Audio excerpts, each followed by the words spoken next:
మరియమ్మను వదిలేయడం యోసేపుకి ఇష్టం, అవునా కాదా? అవును. మరియమ్మను యోసేపు వదిలేయడం దేవునికి ఇష్టమా?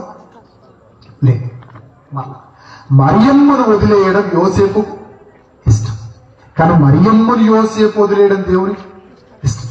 ఇలా దేవుడికి నచ్చని దానిని నచ్చుతున్న ఒక యవనస్తుని కలలోనికి రంగ ప్రవేశం చేసి మరి దేవుడు మాట్లాడుతున్న మాట చెప్పరా, ఈ రాత్రి నువ్వు ఏదైతే ఇష్టపడుతున్నావు నాకు చాలా కష్టంగా ఉంది, నా కోసం నీ నిర్ణయాన్ని మార్చుకోగలవా అని అడిగాడు. వెంటనే లేచి వెళ్ళిపోయాడు. వెంటనే ఇక ఆలస్యంగా వచ్చాడు. వెంటనే లేచి వెళ్ళాడు. దేవా, నిజం చెప్తున్నాను, నీకు ఇష్టం లేదనే మాట నాకు ముందే తెలుసుంటే నీకు ఇష్టం లేని దాన్ని ఇష్టపడే సాహసాన్ని నేను చేయకపోదునని కనీసం నీకు ఇష్టం లేని దాన్ని ఇష్టపడే సాహసం ఈ నీతిమంతుడు ఎప్పుడు చేయడు ప్రభువా. నీకు ఏదైతే కష్టమో అది నా కష్టం.